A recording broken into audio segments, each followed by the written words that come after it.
भारतात किंवा महाराष्ट्रात आणि त्यातही मुंबईत या मायानगरीमध्ये जुगाराचे वेगवेगळे प्रकार आहेत. तर चिमणी पोपट नावाचा जुगार होता. म्हणजे पुठ्ठ्यावरती असे बंद घडीचे चौकोन असायचे. तुम्ही 1 रुपया द्यायचा आणि एखादी चिठ्ठी उचलायची, म्हणजे ते चिटकवलेली चिठ्ठी, आणि ती उचलताना तुम्ही पहिलेच सांगायचं का पोपट आहे, चिमणी आहे, काय, आणि ते उघडून तुम्हीच तुमच्या हाताने उघडून बघायची.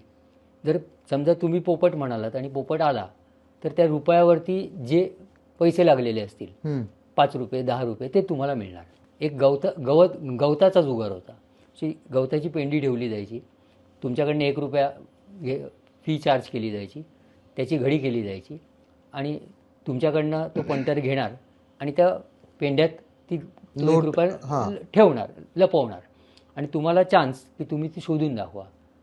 आणि पेंड्यात तुम्हाला ती नोट सापडतच नाही, तुम्ही म्हणता की ती नोट ठेवलीच नाही, तोच हात घालतो आणि तुम्हाला तीच नोट काढून दाखवतो, गेले तुमचे पैसे. तर वादी जुगार होता. पेन्सिलीला आपली मशीन, शिलाई मशीनची वादी, ती अशी चकलीसारखी गुंडाळायची. ती जर तुम्ही योग्य गुंडाळलीत तर तुम्ही लावलेले पैसे डबल मिळणार. अच्छा. हां, वादी, पताडा, नंतर दाना जुगार म्हणून होता, जो शकुनी मामाच्या फाशीसारखी खेळला जायचा. तो सगळ्यात म्हणजे क्षणात अमीर क्षणात फकीर असा बनवणारा जुगार.